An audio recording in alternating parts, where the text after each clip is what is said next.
Whew, dusty. The Book of Rolex. I'm going to show you how we made this sick goalie mask and how we're going to get this Rolex out of it. This probably isn't the best idea, but it's the best way to get some disposable income. I'm going to start selling my art just to make up some money so that I can buy my dream watch.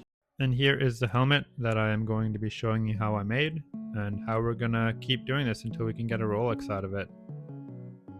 So here's the logo that I got from my client. I'm going to be putting this on the top of the helmet since it'll stick out the most. You can see there are a lot of small details on here that might not work so well on a curved helmet, but we're going to try to get it painted anyways.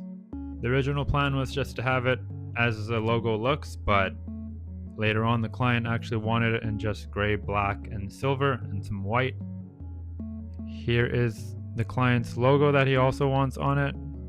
It's just a simple V and a J, so we're going to get that put on the helmet as well, just on the chin. So here's the final mock-up that we rendered.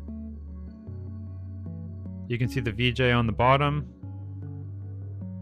and we had changed the colors to the gray and the black. Got some stripes on the top and some abstract designs on the side just to keep it simple and minimize my work, to be honest.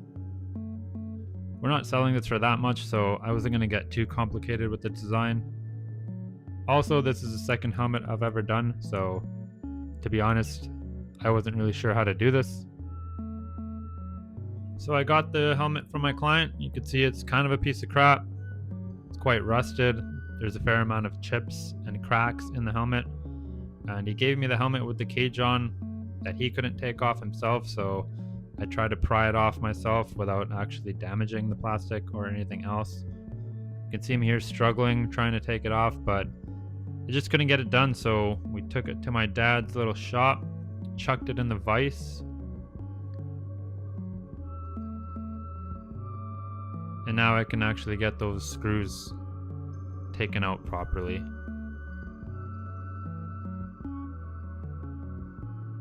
Boom, there you have it. There's the final unfinished helmet that we're going to get started on.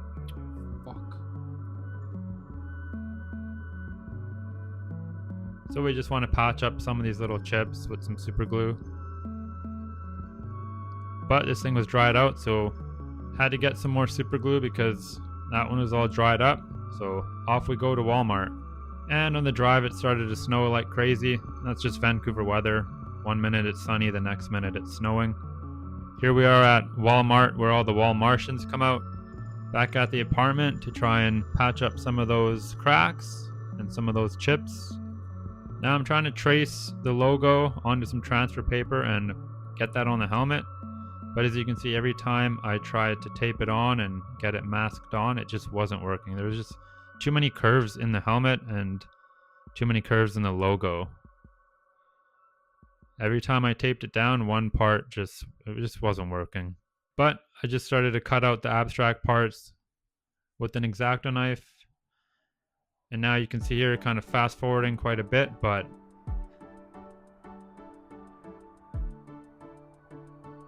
I got all of the abstract pieces colored in with the transfer tape on top, so there might be a bit of bleed underneath, but then I just started freehand, and right here you can see me looking up the design, penciling away, just drawing it onto the helmet by freehand, and then just freehanding it all basically.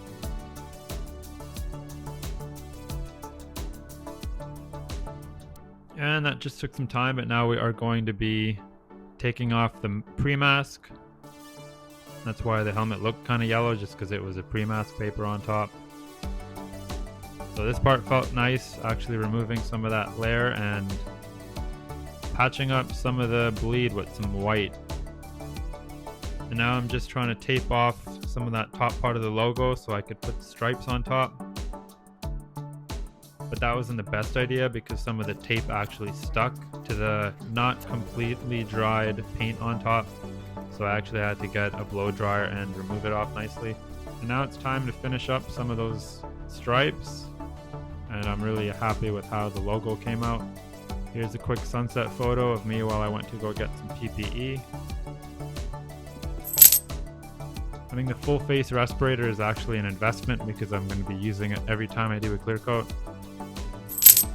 Here goes another 50 bucks on the cartridges, which I can use for quite some time. And here's the necessary 2K clear coat. That's what the PPE was for. And make sure if you ever use this that you use proper PPE. So gloves, respirator, and VOC cartridges. Here's the final product. I think the client was happy with it. I hope. And yeah, I think this is pretty good for my second helmet ever being done. I think with the quality of work going up every time, I will be able to charge more as well for each helmet or each piece of art that I do. So there you have it. 340 in and unfortunately 390 out. If I can charge 340 for this helmet, maybe I can do 500 for the next, maybe 600, 700, and just slowly incrementally increase every piece. So I know we're a far way away from a Rolex, but I think we're gonna get there eventually. So if you like that helmet tutorial, maybe I can get more in depth with the next one. If there's anything you guys want to see, let me know. Or if you just want to follow my journey to my Rolex, feel free to. It might take a very long time, but that's all right because it's fun for me and I like to post the content. I like to paint the helmets and it feels cool that somebody's actually going to be playing in my art. Thanks for watching.